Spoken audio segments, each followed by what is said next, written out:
Alpha Ba sur cette journée historique, sa célébration. Dans les conditions normales, c'est une fête qui doit être célébrée partout à travers le pays et surtout tous les Guinéens. Mais je ne partage pas un peu l'avis que mon grand frère vient de donner. Vous savez, après 64 ans d'indépendance, c'est une junte qui nous gouverne actuellement. L'anniversaire de comment dirais-je, 64e anniversaire. Ce qui veut dire, c'est triste. Ce qui veut dire que la démocratie est en recul. Ce qui veut dire qu'il y a certaines personnes qui ne partagent pas l'avis. C'est pourquoi il n'y a pas cette ferveur, non seulement à Conakry ici et à l'intérieur du pays. Je me rappelle bien. Parce qu'il n'y a pas de démocratie. Non, il y a certains. Non, je dis, où il n'y a pas de démocratie, mais c'est fêté. Non, je dis. Voilà. Non, c'est pas tout le monde qui adhère à ce que les gouvernants sont en train de faire. C'est une logique. Le 2 octobre doit aller au-delà des gouvernants. Non, c'est une logique. Je vais vous dire une chose. Ceux qui le font aujourd'hui à Bambeto ne sont pas en phase avec le gouvernement. Bon, peut-être. Ils le font. C'est à relativiser. Par leur propre moyen. Non, c'est à relativiser. Est-ce que c'est pas des personnes? Est-ce que c'est pas évident que ceux qui sont aujourd'hui à Bambeto ne sont pas en phase avec. Pas forcément. Est-ce que c'est pas des gens qui ont reçu? Ils le font. Est-ce que c'est pas des gens qui ont reçu des billets de banque?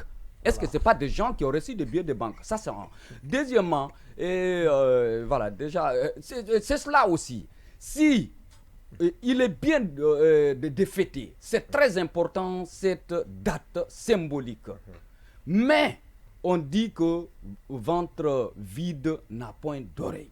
On ne peut pas danser, on ne peut pas chanter quand on a faim. On ne peut pas chanter, on ne peut pas danser. Voir dans les rues qu'on est en train de voir à Conakry, en lambeaux, des routes dégradées. C'est pas possible, grand frère. Oui. C'est pourquoi cette fête avait perdu l'envergure nationale. Je ne suis pas dans le même. Bon, peut-être. C'est cela aussi. Non, c'est la même logique. Si je suis content aujourd'hui, il y a le bien-être, il y a les routes.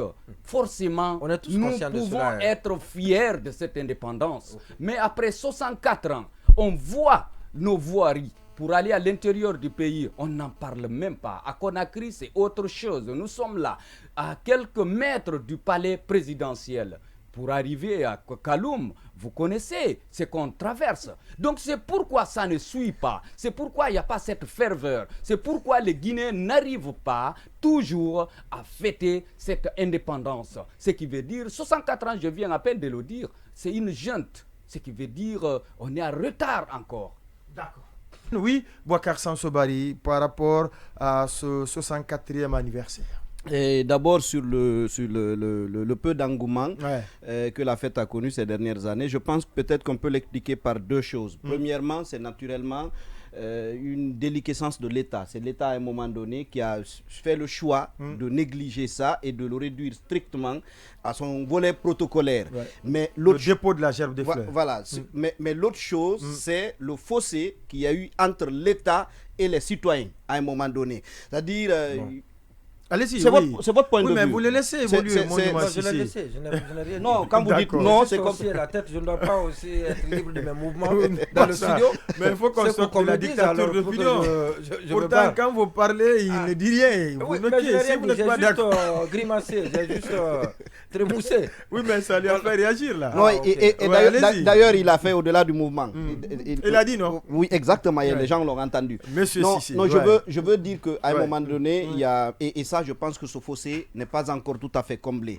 Parce que cette fête, quoi qu'on dise, elle a une dimension institutionnelle. C'est-à-dire, moi je pense par exemple que ceux qui organisent du côté de Bambeto, il ne faut pas exclure que ce soit là aussi si vous voulez, une initiative économique parce que vous mettez en place cette activité, vous vendez des t-shirts, il y a une activité économique, on fait de l'économie autour de la patrie. Mais pour organiser à l'intérieur du pays, c'est les préfets, c'est les gouverneurs, ce sont les maires qui doivent pouvoir organiser ça. Et il faudrait que les citoyens se reconnaissent dans ces autorités-là, qu'il y ait un lien entre les citoyens et ces autorités-là pour que ces citoyens viennent naturellement prendre part à la fête. C'est-à-dire une fête nationale organisée simplement, c'est pas comme la fête de Tabaski où les gens peuvent faire des grillades à leur domicile. Ça, c'est quand même des défilés, c'est une dimension protocolaire qui doit pouvoir être coordonnée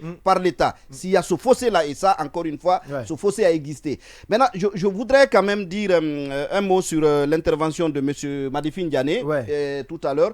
Alors, d'abord, je comprends parfaitement la ferveur. Il parle du 2 octobre avec beaucoup de ferveur. C'est pratiquement le ton employé par tous ceux qui ont participé, qui ont connu cet environnement-là, parce que c'était, il faut le reconnaître, très symbolique, c'était très singulier. Il l'a dit, nous, dans l'espace francophone, nous sommes pratiquement un des tout premiers, sinon le premier, à avoir ouvert la voie. Maintenant, quand on parle de division à l'intérieur du pays, moi j'ai retenu des termes qu'il a utilisés qui, d'une certaine façon, sont le reflet de cette division. C'est-à-dire, dans un pays, la contradiction est normale. Mais quand on assimile ceux qui ne voient pas la même chose, les choses de la même façon que vous, comme des égarés, parce qu'il a parlé d'égarement dans ce qu'il a dit. C'est le reflet de la division, c'est le reflet de la mésentente. Il y a des choses, il ne doit pas avoir de contradiction sur certaines choses. Je dis... La dignité, la liberté, il ne doit pas avoir de contradiction. Non, il n'y a pas... Est-ce que vous pouvez permettre? Je suis d'accord. Voilà, maintenant si on doit permettre le reste c'est discutable. Il faut de la dialectique, il faut ceci. Ça, il faut relativiser. Non, même ça, il faut relativiser. D'accord. Parce que qu'on n'est pas suffisamment... Non, je suis désolé. Ceux qui ont estimé à l'époque que le pays n'était pas suffisamment préparé. Et même pas, si vous permettez, le débat ne porte pas sur ça. C'est pratiquement sur le bilan du premier régime. Quand il dit par exemple que ceux qui ont, après Sékou Touré, ceux qui ont pris une autre option, notamment avec la France, et qui critiquent... Ça marchait? Non, attention. Il a un droit aujourd'hui à égard le résultat. Oui, non, mais ça c'est une opinion. Ça c'est une opinion. Ça c'est une opinion. Ça marchait? Non, ça c'est une opinion. Il y a un résultat qui est en faveur de ce qu'il a dit. En même temps. De sa conviction. Et avant, le procès qu'on fait aussi du passé. Non, attendez, parce que ça qu'il s'agit. C'est pas de ça qu'il s'agit. Je suis désolé, quand il s'agit du procès qu'on fait, on n'a pas dit que c'était tout à fait bon. Mais ce que je veux vous dire, il a dit que quand il a eu, après la mort du premier président, alors celui qui est venu après a opté pour le libéralisme. C'était bon parce que c'était la chose à la mode à l'époque. Il fallait. Alors donc il s'est fait entourer. C'est la gestion qu'on a fait de l'héritage légué justement, par Sékou Touré. Et même le contenu, parce que il dit quelque chose qui est quand même très évident. Absolument. À l'époque, on ne parlait pas de les questions de chômage ne se posaient pas. C'est ce qu'il se dit, là. On n'avait pas la même population. Attendez, on n'avait pas la même population. On n'avait pas le même de diplômés. On n'avait pas le même de progressif. 58. La population guinéenne en 58, c'était pas la même chose en 1980, en 1970, en 1980. Donc progressivement, on adopte les disponibilités de l'emploi. La politique publique. L'emploi, la politique publique doit s'adapter aux nouvelles donnes, à la nouvelle réalité. Mais ce qu'il dit, c'est évident. Ce qu'il dit, c'est évident. Les enfants des anciens commis de l'État quasiment parlent toutes les langues du pays. Oui, mais l'unité... C'est une réalité. Quand vous prenez ces fonctionnaires qui sont... Mais même en ce moment, ça existe. Non, cette donne a changé. Ça n'a pas totalement changé. En réalité, la donne a changé. Oui, vous avez la parole. Oui, en fait, je voudrais qu'on retienne aussi une chose. Le choix opéré par le deuxième régime est la conséquence de la gestion du premier régime. C'est-à-dire, on ne peut pas dire que... Parce qu'on n'a pas préparé...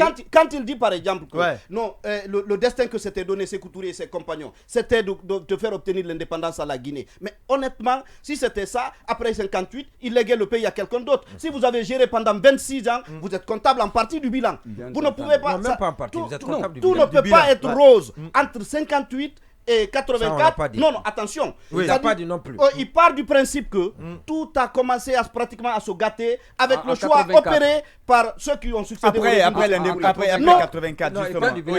Mais c'est ça qu'il a. Il parle du bilan économique. C'est même ça. Non, il parle du bilan économique. Attendez, c'est discutable certainement. Mais c'était mieux. C'était mieux avant 84 qu'après 84. C'est une question de perception. C'est une question de perception. À cause de la direction que le pays a prise après 84. On a parlé tout à l'heure. Personnellement, je ne suis pas d'accord. On a parlé tout à l'heure de ce que représentait le pays d'un point de vue économique avec l'industrialisation du pays. Ça, on le sait. Mais malheureusement, le pays avait émergé. Honnêtement, je dis, on aura ce débat. Personnellement, c'est une question de perception. Quand on doit juger. Mais quand même, on va s'intéresser. Juste en 30 secondes, il y a juste un fait, ça, sur l'a rappelé. Et je pense que c'est important. Cette rupture d'engouement autour de la célébration du 2 octobre, ça s'explique justement par ce recul institutionnel. À l'époque, on se rappelle, même au niveau des écoles, les élèves étaient associés au défilé. Dans toutes les villes du pays, pratiquement, il y avait... façon dont ça s'organisait dans la capitale, c'était presque la même manière à l'intérieur du pays. Mais ça a disparu. Et finalement, chacun recule. Il faut d'ailleurs de passage saluer les jeunes qui quand même font des organisations. Ça peut être des concerts, ça peut être des retrouvailles ou parfois dans les quartiers et tout ce qui s'ensuit, pour célébrer autrement cette... La régie n'a qu'à appeler pour nous rapidement, docteur Dansa Kourma. Très rapidement là. C'est important. J'avais noté quelque chose là quand on s'en parlait tout à l'heure à propos de la célébration à l'intérieur du pays. Ce n'est pas forcément les préfets, les autorités déconcentrées qui organisent à l'intérieur du pays. Il faut que cela lui soit dit. Et parce qu'il y a des initiatives privées, comme c'est le cas à Conakry, à l'intérieur du pays, des jeunes s'organisent pour célébrer. Ça je vous officiellement. Je dis, il y en a. Parce que quand vous mentionnez le ministre de l'administration du territoire, vous faites naturellement associer à Conakry. Le palais, c'est l'État. Et ailleurs, c'est l'État. Ce n'est pas l'État. Non, mais à Dixine, c'est des jeunes, c'est des associations. À Bambeto, on en parle. Mais à Matoto, il y en a. Et même à Kanka. À Kanka, il y a des initiatives à l'intérieur, il est clair. Quand c'est organisé par les maires, les préfets, d'accord, on va repartir sur le terrain. Il n'y a pas que la seule organisation. Il n'y a pas que la seule organisation dans les localités.